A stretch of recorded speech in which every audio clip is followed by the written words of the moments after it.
Michael Krawitz, international cannabis hero, and most definitely national American cannabis hero. Thank you so much for being with us again on Hemp Barons today, brother. It's great to be here. Thank you.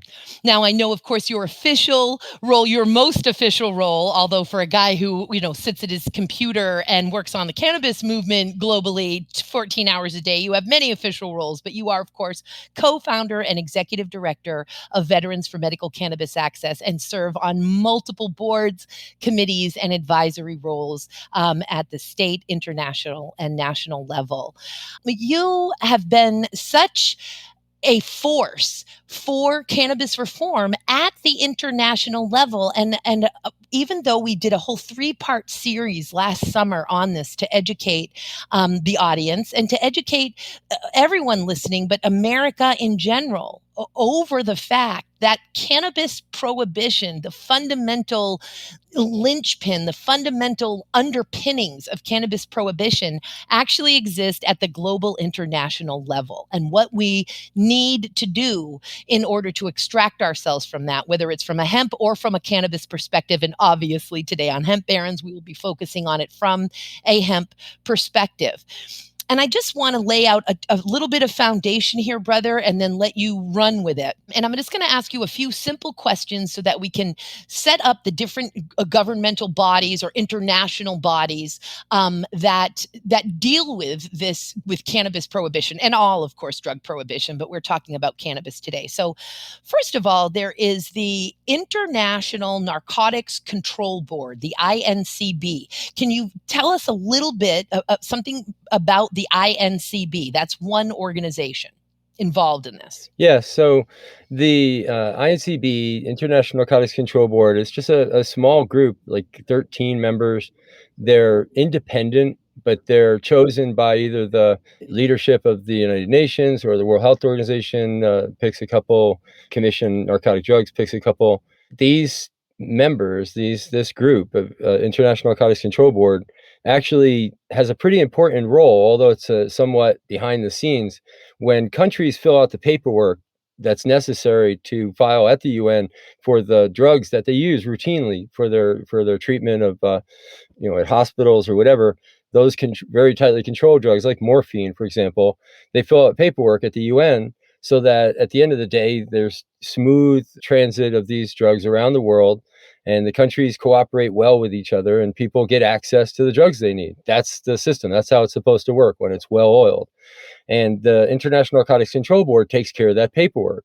And they have 2 other jobs. One of them is actually to help the World Health Organization ensure medicinal access to drugs. And that's something, we all would like to see a little bit more of them actually promoting and helping to support the medicinal access to cannabis. Wouldn't that be nice, right? They haven't been necessarily that helpful over the years.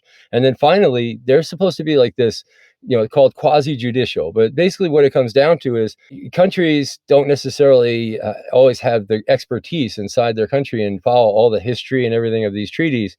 There are people within this International Narcotics Control Board and within its structure, institutional structure, that does have a very strong knowledge of the treaties and can help member states understand them and interpret them and read them. They're not supposed to be telling member states what to do. And I think that's a key thing that I'll just add, to your question, the answer, by saying that I want people to understand that the United Nations here isn't like you might see it in other places where it comes and does things, as a UN. This is member states. This is countries doing this together and doing this drug control together. And they've brought together a couple of little groups and agencies inside the UN to help them with that. But the countries actually run the show. And these groups like the International Narcotics Control Board are supposed to be actually just very helpful to government. And that's one of the things that we've presented this sign-on letter that you'll probably be talking about in a minute, was to address that they actually have gone a little bit over the rails on that. Excellent. Thank you. That's such a great setup for the INCB, the International Narcotics Control Board, that is appointed by the United Nations. So the United Nations of course, is an international body. Not every country is a member of the United Nations. And just as you clearly pointed out, it is the member states, which are the nations that are parts of the United Nations, that's what we call the member states, that do their own legislation. I mean, you can lobby that body of legislators, essentially, is what the member states are. They together, like any other legislative body, create resolutions and or treaties. Now, there are two treaties that created by the United Nations that govern drugs and certainly cannabis prohibition. That is the 1961 Single Convention on Narcotic Drugs and the 1971 Convention on Psychotropic Substances. So these are old treaties, 1961 and 1971, that really control cannabis prohibition globally. Now, to further set up, before we go into what's happening right now and the developments taking place, let's also, we've talked about the INCB, we've now talked about the UN, the United Nations. For a minute now, let's just talk about the role of the World Health Organization's Expert Committee on Drug Dependence. That acronym, folks, is the WHO ECDD. So we've got the INCB, we've got the UN, and we've got the WHO ECDD. Tell us a little bit, Michael, about the World Health Organization's Expert Committee on Drug Dependence. Absolutely. Before I do that, it's kind of obscure, but we should also mention the 1988 treaty. That you're right in what you said, absolutely, that everything about cannabis and the cannabis plant and THC is all in those two treaties, the 61 and 71. But the 1988 treaty also is a drug control treaty. It just had to do with like organized crime and stuff like that. That was, the time period where they were just starting to get their brain around supply reduction, and in 1998, when I came in, 10 years later, they were trying to get their brain around demand reduction. 2008, 10 years later after that, they were trying to get their brain around harm reduction. So if you look, there is sort of a flow to this stuff, right? Moving forward. It's a glacier, Yes, totally. And that would be the 1988, I guess, Convention Against Illicit Traffic in Narcotic Drugs and Psychotropic Substances. Absolutely. Just, it goes on and on. Right, right. Like I said, it makes basically focusing on organized crime mostly. There's actually provisions in that treaty that were never ever even slightly applicable in the United States, and very well highlight why constitutions of each individual country are considered so important in this dialogue.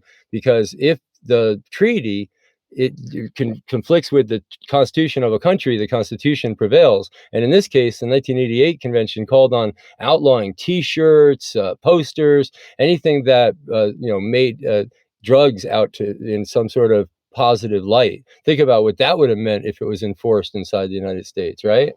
Oh, we wouldn't have had the movement. I mean, that literally stops the entire movement. So thank God. But what we just said in the last 120 seconds, brother, is exactly why it is so important for folks to understand that this international control is so important and how the member states deal with that international control. Because exactly, can you imagine, Michael, if that had been enforced in the United States?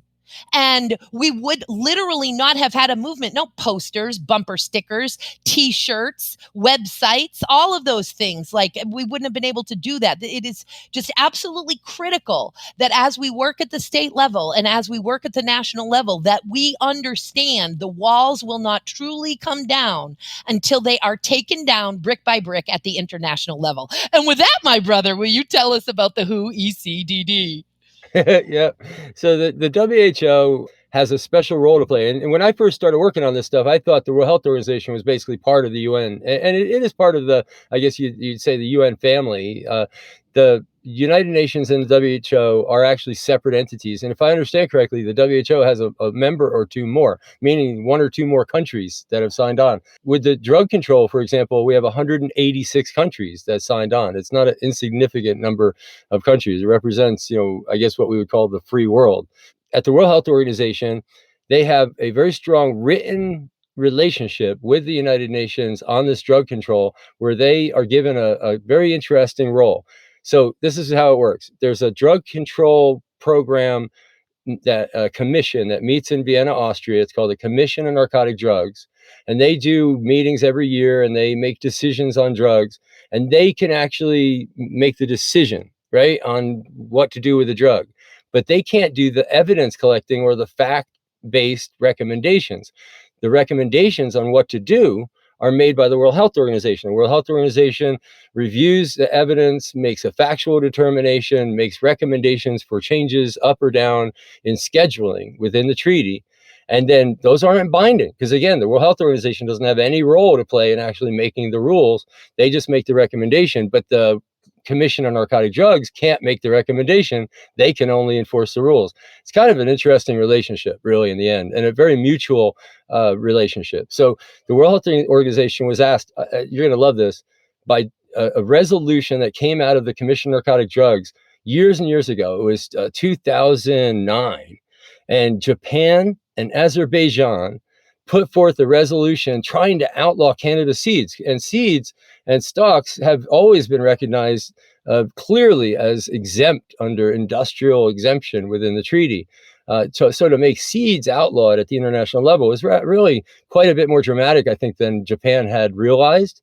And what that was interpreted as, that resolution was interpreted as passed and handed over to the World Health Organization as a mandate to look at every facet of cannabis and really decide if it needs to be added into control, if it's not, or if it needs to be taken down or up in scheduling. And that's the determinations that they made. And they actually took like 5 years for us working in Geneva at the World Health Organization through all these meetings, bringing them all the evidence that we've collected in the world. I mean, basically bringing our entire cannabis movement to the table and saying, here, this is everything we've ever learned. And it took 100 of us, 5 years, but we gave them our mind meld. And at the end of the day, they did a responsible job. They made some very good recommendations, very bold recommendations. They couldn't go as far as anyone would like to go. I mean, the World Health Organization actually said that it doesn't belong even with the other drugs that are in the treaty. They would have like descheduled it, quote unquote, if they could have. But that would require rewriting the treaty, not just rescheduling. And they thought, and they said that they thought that their mandate was just a reschedule. So that's what they recommended. But at the end of the day, the United Nations actually accepted their recommendation, at least that one, that rescheduled cannabis and removed it from what was called the most dangerous drugs category. And as of December 2nd, 1 year ago, basically removed cannabis from the most dangerous drugs category of the treaty. And here we are. It's been a cascade of events that have happened around the world as a result of this change, and it's just beginning. Yes, and of course, and certainly one of those reviews, particularly as it relates to hemp, although it was done on a pure CBD, so a CBD isolate, which may or may not have been derived from hemp or marijuana. But when we're talking about pure CBD, it doesn't matter where it's from. Pure CBD is pure CBD. But of course, that critical review that came out in June of 2018 on CBD, declaring its generally safe safety profile, no evidence of abuse or dependency, those types of things. It's one of the incredibly important work that the WHO ECDD does. Well, this is, you scratch the surface of that. You really need to go into that for a second. I hope you'll indulge me because it's really important to understand what happened there and how important the going forward.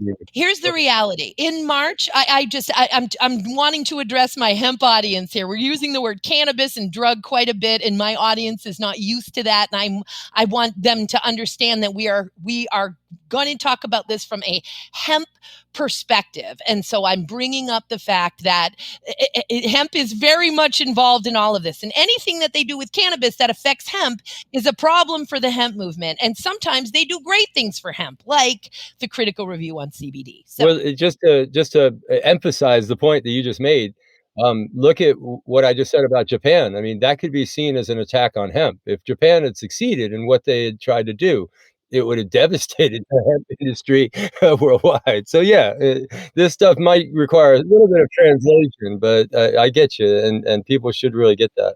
Yes, no, totally. It's so important. And for example, another thing about in Japan is that in Japan, if we talk about hemp extract or just continue on the for demonstrative purposes, that the hemp derived CBD train, that it's just not legal in Japan. Japan requires for that extract to be extracted from either sterilized seeds or the stalk. And I think we all know that sterilized seeds and stalk are not great sources for cannabinoids, like at all. So it's just interesting stuff. But as we move back to the INCB, in March of 2020, as you know, the INCB launched a cannabis initiative.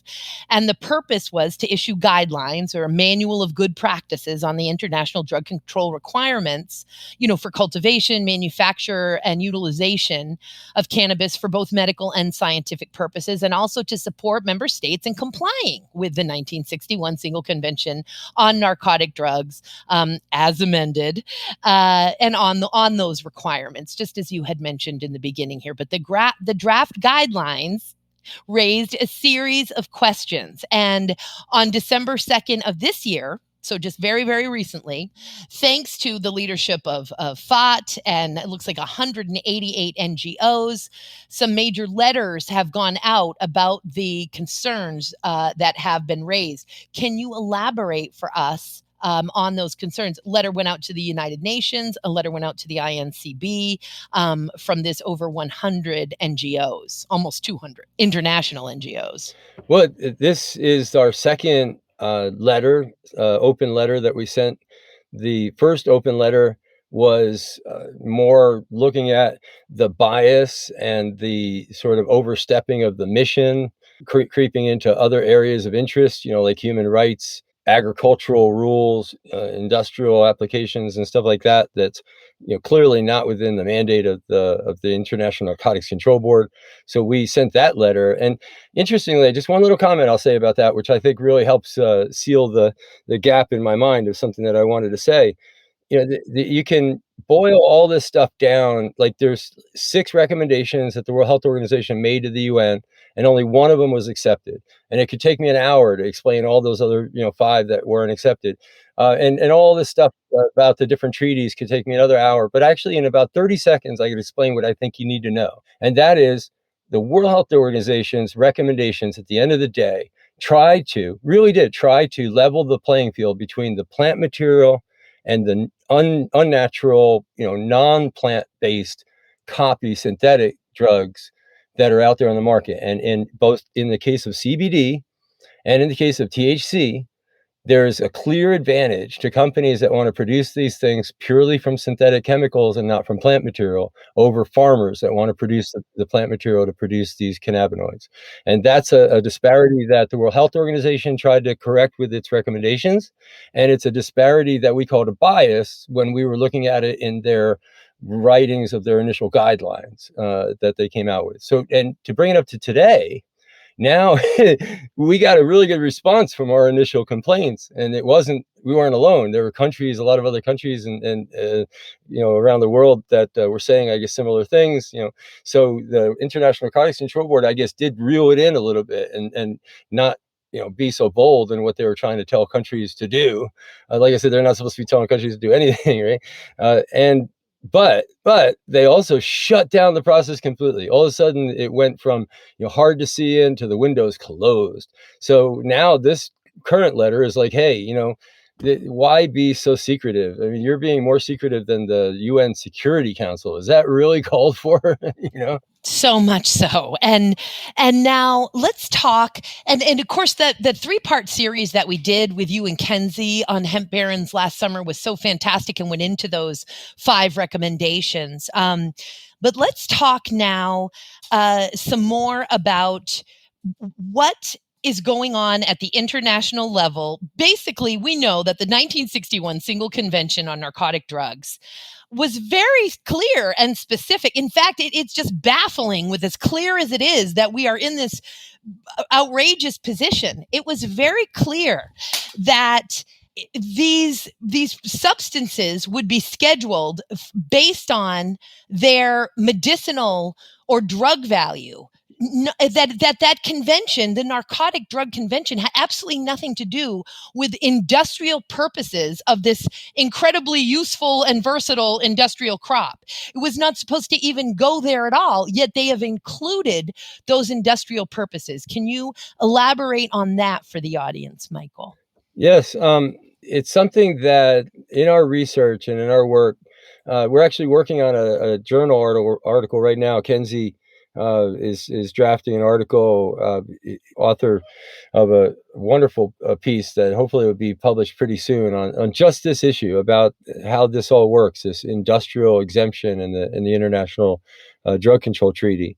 But it's very straightforward. One of the examples that they gave that I find so interesting, if they want to talk about, oh, well, you have to take the drug out of it. It can't have any drug in it. It has to be devoid of THC or whatever before it can be. Well, consider this.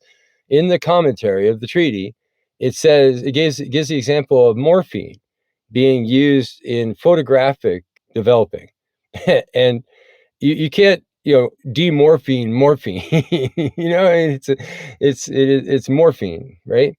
It's funny to think about. So anyway, it's clearly the case that there are industrial applications for things, and what I've found and what I think is important from my recent sort of mind experiments on this is that it's not without control. I mean, when you take it out of the drug control and you put it under industry, well, then you have controls that are part of industry, a whole series of controls under agricultural controls, going all the way from our U.S. Department of Agriculture all the way up to the Food and Agriculture Organization of the United Nations, and trade, same thing, with our Secretary of Labor and our states departments, going all the way up to the World Trade Organization. You see what I'm saying? There's infrastructure for the regulatory control necessary to conduct industry without harming the public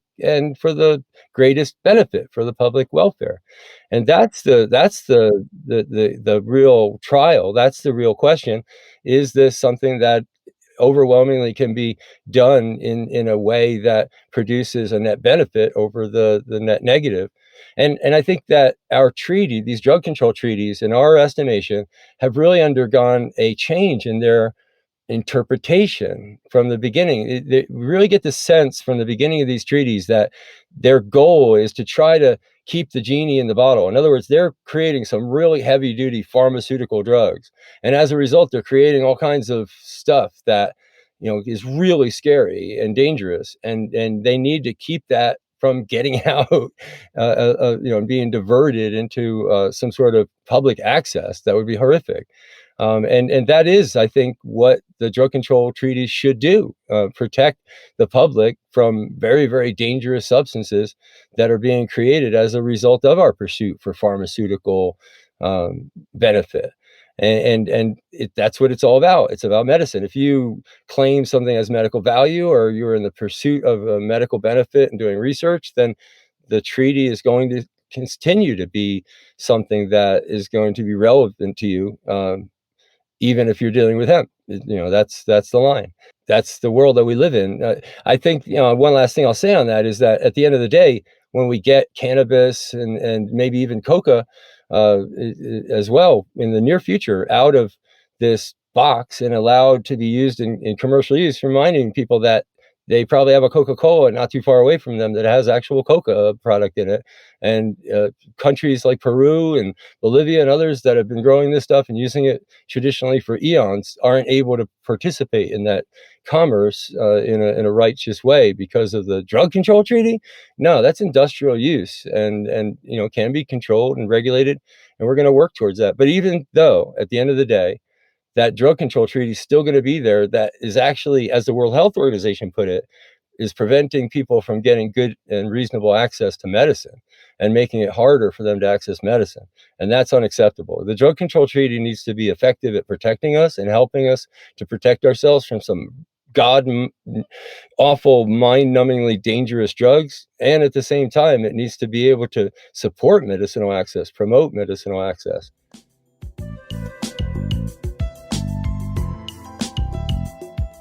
You've given us a couple of examples, and that was a great one, agricultural, industrial on coca in Peru, etc. Could you give us some examples of the way these treaties or the way the international treaty system, I mostly move all of this down to the 1961 Single Convention on Narcotics, give us some examples of how the current reality of those treaties and how they are being enforced in the United States affect hemp specifically. Well, it's one of these things where I could easily just, laugh off the question and say, "Well, it doesn't affect hemp," right? But no, it really, if you look throughout all the time that we've been activists, and before 10, 20 years before, when the hemp movement basically started in the United States, and any cannabis movement started in the United States in the 1960s and 70s. Basically, the international treaties have been there all along. And I look at it this way: it's like we're shadow boxing, right? You're punching at a shadow, and beyond the mirror, on the other side of the mirror, that's where the actual problem was. And I'll give you an example. We've been fighting on this national level, this petition to reschedule cannabis, and that's going back all the way to, I think, 71 or something like that, and it's still alive. I don't think it's ever died. I was part of it for a while with ASA versus the DEA. Remember, there was a little splash where we won a little ground while I was Americans for Safe yeah, Access. yeah. And so this fight to reschedule cannabis, we were working on these principles of the U.S. federal law, where you prove that it has accepted medical value, and you show, these different tests. But you read a little further down the Controlled Substances Act, and I mean, literally, just go a few lines down, and where it says treaties and other agreements, etc., and you read that first piece of text, it says that the Attorney General will make determinations about our schedule of these drugs based on the reasonable accommodation of the change in treaty, with a disregard of the previous chapter. It literally says, with a disregard for that previous chapter that I was just talking about. So think about that in terms of 20, 30, 40 years of activism, where if we ever did win, if we ever did prove in court, absolutely beyond a shadow of a doubt, that they had to change, they just say we can't, because we've got it written in our federal law that we follow the treaty. That's where the treaty's been all this time. And you only find this out when you go to the very end. You fight and fight and fight, and you're in federal court, and you got the DEA on the other side, judge in the middle, and that's when you hear the treaty. Every single time. It came up in the Craker case in Massachusetts with MAPS, came up with the DEA case with the patients at a time, with the patient access to, came up with our citizens class action that we did in Pennsylvania with Larry Hirsch. It just came up every single time. But you have to really fight for a long time before they even pull that final hammer out. And what we're about to do with regard to federal law is interesting, because right now, the contemplated laws that would deschedule cannabis completely and finally get this boogeyman off the shoulders of farmers. Because I'll tell you what, I wouldn't want to have millions of plants out there that are hemp, legitimately, properly hemp, and have some DEA agent think otherwise, right? And that's where the marijuana really means something to the hemp farmer. And we got these bills in Congress that deschedule cannabis, but at the end of the day, it doesn't change that little part about the treaty that I was talking about. So, that treaty thing doesn't have any ability to come back and bite us. But what I just said does give you the impression that they haven't really thought about this much. They haven't really thought about, like, what we're going to do about the treaty, how we're going to handle this, at the world level. To a certain extent, we've promoted this stuff at the world level. We've been the cops, that would enforce it. There's no police at the world level. Like I said, all these countries are there by their own cooperation, and the police of the whole thing has been the United States, where if you don't toe the line, then we would sanction you. So when the United States changes, it's going to be no small thing. But yet we have very little discussion, I think, at the national activist level about how to handle that. And I think that Congresswoman Mace from South Carolina, with the bill that was put in just recently that looks at cannabis, what they call crude cannabis, no matter what percentage of THC or cannabinoids it has in it, it's considered an agricultural crop, full stop. What you produce from it then determines how it'll be regulated, and you regulate it appropriately.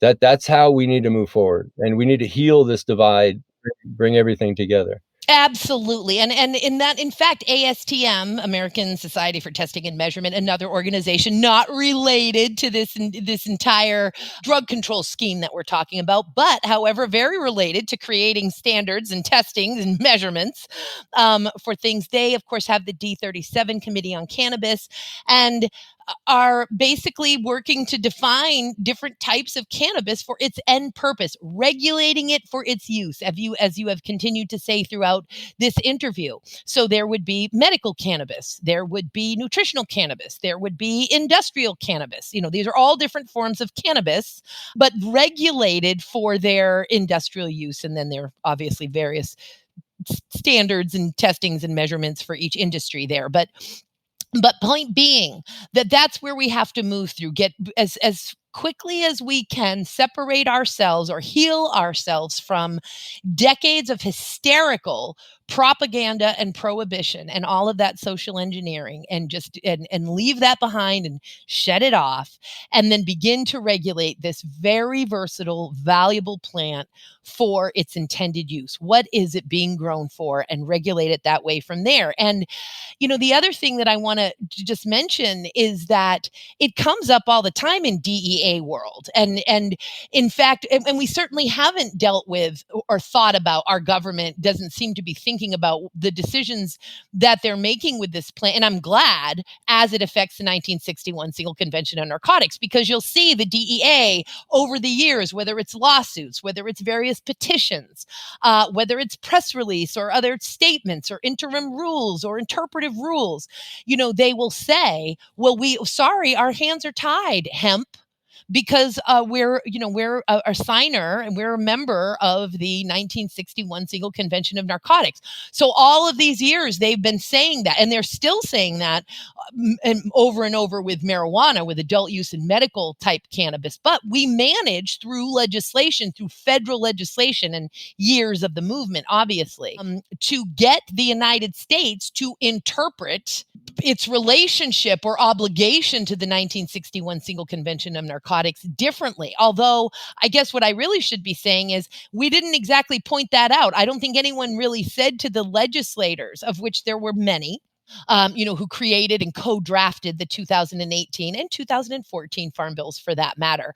It's not like someone said, hey, there's this 1961 Single Convention on Narcotics. I mean, those conversations maybe were had with very sophisticated staff of the key legislators, and it probably went in one ear and out the other. Well, for many, many years, I started working at the UN in 1998. If you remember, that was the first foray I had into the system, with a big display on cannabis at the World Drug Summit in New York.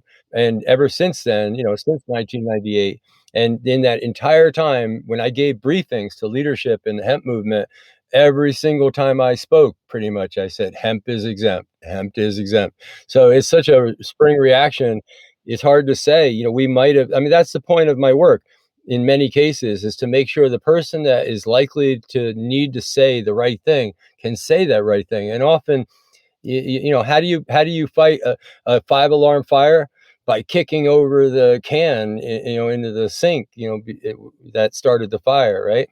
Yes, absolutely. But the point is, though, that while you're yelling the reality, which is hemp is exempt, you have the DEA yelling back at you, no, it's not, until we got federal Congress to move. This is an interesting place to, or an interesting point and a good place to interject, that the DEA has actually been in conflict with the State Department more than once on this stuff.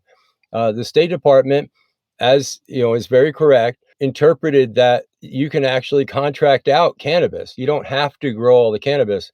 You can contract it out. What the treaty requires is that there be a national agency that oversees it all, that actually takes constructive possession. It knows where this stuff all is. That's what they want for the purposes of control and regulation and oversight. They don't require, and the DEA, of course, said, no, we all have to go to Mississippi. It has to be grown in Mississippi, right? It's an argument back and forth. And the DEA, again, arguing with the State Department on this. It's sad, really, to see that, but no, absolutely not. United States federal government, if you want to hear them, I've got a recording of the United States government interjecting in the third committee of the United Nations just about a week ago, talking about how the International Narcotics Control Board doesn't tell the United States, how to do these things, and that it's amazing. You really need to hear for yourself how this unfolds. The United States has accepted that cannabis has medical value, for example, over at the United Nations. And inside that fight, we're still fighting to get the United States to accept that it has medical value. There's many that are looking at that long lawsuit I was just talking about and thinking that's the magic button. Oh, and if we could just get them to accept it as medical value, well, we did. Our testimony at the UN, I can point to it where we said, oh, the minute we approved Sativex as not Sativex, the Epidiolex. That's our United States representative at the UN said that once we accepted the use of Epidiolex as an FDA-approved drug because it's a cannabis produced drug from an extract. That's how it was produced in the FDA filings. That meant that we had an accepted medical value for cannabis. And it blew me away. I just fell off the chair when I was there and heard that. But anyway, that's the thing. Our State Department is telling the truth. It's fascinating, and there's no choice but for. This is what like all of a sudden you push for change, and then the next thing you know, one day you wake up, change. Which is why I say wake up every day and make change, guys, because eventually change happens. I promise. Yes, it does. It really does. Hemp is legal, and the United States just argued at the United Nations that yes, indeed, we have accepted the fact that cannabis has medical value, or we would not have approved Epidiolex, a hemp extract, essentially, an isolate, as it were, but from cannabis. Just amazing that those things happen. But up until recently, and certainly up until the legalization of hemp, when we talk about hemp and say hemp is exempt from this, we still got the DEA saying it is not exempt. Hemp is controlled. Hemp is just is included with all of these other things. We don't care if you're using it for industrial purposes, and the fact that this treaty is only about medicine. It's not about building materials. Look at this for a second. A point where the U.S. government argues with the International Narcotics Control Board is over CBD. THC, where they believe that THC, if it's synthetic, it belongs in the 1971 treaty, but if it's plant-based, it's in the 1961 treaty. But the 1961 treaty clearly says, literally says it right in the text. It applies to whether it's made synthetically or plant-based. It literally says it. So, and the United States just is incredulous about it. Of course, it is in both the 61 and the 71 has some application here. So that's just one point. And then the second point is that with the CBD, what happened was if you're making a plant-based CBD extract and you're selling it out there, especially for some health or medical benefit, and you're drawing it from plant material, and it has some trace amount of cannabinoid like THC in that, which would many times it would if it's made from plant material, not an absolute isolate like you said before. Then what they would say is, oh, that's an extract of cannabis, because there's this blanket language in the 1961 treaty of an extract of cannabis. And what the World Health Organization did was they actually looked at CBD on its own merits, plant-based or not, just looked at CBD and determined as a substance, is it a scary substance? And it's not. It has medical value. It does. They went back to the UN and said, hey, we looked at CBD and we're not going to put it in control. If they had put it into control, that would have made that argument done, because the UN would have quickly accepted it, and the CBD would be sitting there, right next to THC in the ridiculous kind of situation that we've got with that. But they didn't, and CBD wasn't added in. But they even went one step further because of the fact that our founding, fathers, there wasn't any mothers, I don't think there, but our founding fathers and mothers of these treaties just put this language in there. They didn't do any scientific evaluation. We found that out. They didn't really know what they were doing. And this is our legacy of that, is these kind of embedded problems, because this CBD situation and THC situation all stems from that lack of knowledge of putting that general purpose language. And again, the thing that the World Health Organization felt was too much for them to, change, because it wasn't just a change in schedule, it was rewriting the treaty. This is what it is. Again, I could go on for hours to explain it, or just 30 seconds. And the 30-second version is the treaty is actually written around like these three pillar drugs: coca, cannabis, poppy. And when something's going to be added into the treaty for control, they compare it to those and they say, is it like coca? Is it like, morphine? Is it like cannabis? And if it is, then they add it into control. So to take that out of the treaty is going to require, as you might imagine, a pretty serious rewrite of the treaty. Just major stuff. Now, what is the call to action as we come to a close? What's a call to action specifically if we want to make sure? Obviously, I'm a cannabis activist. All forms of cannabis, the plant needs to be liberated, and the truth, the scientific truth and the real data of what this plant can do and is, and what its dangers are and are not, obviously need to come to light, and law and regulation need to be commensurate with the reality of the plant. But for hemp specifically, what is there a call to action? Is there anything that just regular citizens can do versus what NGOs can do? Because you're speaking to an audience of regular citizens, and you're also speaking to an audience of activists that belong to many NGOs, as you and I belong to several and run several. Yeah, my activism over the years has really bridged that gap. Being someone who's very comfortable at the most hippie kind of pothead conference, and someone who's worked with the hemp association, breaking down crop values and profit margins at a farming expo, right? And the vast spectrum between those two. And I guess what I have to say for everybody is they need to put aside any differences, any preconceived notions, and start looking at all this stuff, in a group fashion, as a team. The couple of bills that are before Congress right now that would deschedule cannabis are the focal point for everybody. Everybody needs to work on that. And it may be about adult regulated cannabis access, about, so-called recreational use of marijuana. And they may have nothing to do with you, literally, literally nothing to do with you.